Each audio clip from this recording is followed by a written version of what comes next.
एक छोटे से सुंदर गांव में गोलू नाम का एक 8 साल का प्यारा लड़का रहता था। गोलू बहुत ही दयालु और मेहनती था। उसके घर में एक बहुत प्यारी गाय थी जिसका नाम गौरी था। गौरी सफेद रंग की थी और उसके शरीर पर भूरे भूरे धब्बे थे। उसके गले में एक लाल रंग की घंटी बंधी रहती थी जो चलते समय टन टन बजती थी। गोलू और गौरी बहुत अच्छे दोस्त थे। गोलू हर सुबह उठकर सबसे पहले गौरी के पास जाता और उसे प्यार से सहलाता। एक दिन सुबह सूरज निकलते ही गोलू गौरी के पास आया और बोला, गौरी चलो आज खेतों में घूमने चलते हैं। गौरी ने अपनी पूंछ हिलाई और खुशी से घंटी बजाई। फिर दोनों साथ साथ खेतों की ओर चल पड़े। रास्ते में चारों तरफ हरे भरे खेत थे, पक्षी चहचहा रहे थे और ठंडी हवा चल रही थी। गोलू ने रास्ते से हरी हरी घास तोड़ी और गौरी को खिलाई। गौरी बड़े मजे से घास खाने लगी। थोड़ी देर बाद गोलू और गौरी नदी के किनारे पहुंच गए। नदी का पानी बहुत साफ था।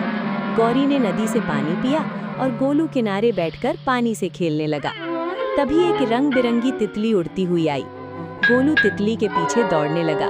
गौरी भी धीरे धीरे उसके पीछे चलने लगी। अचानक आसमान में काले बादल छा गए और तेज हवा चलने लगी।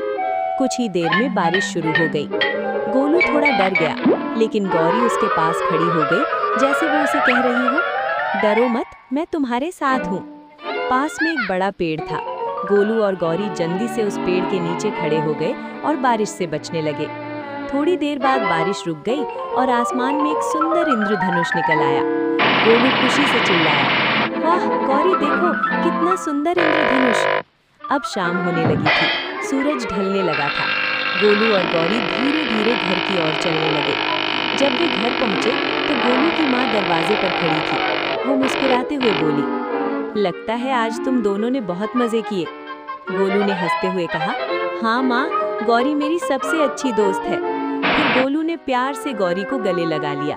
गौरी की घंटी फिर से टन टन बजने लगी और पूरा गांव उस प्यारी दोस्ती को देखकर खुश हो गया। और इस तरह गोलू और गौरी की दोस्ती और भी मजबूत हो गई।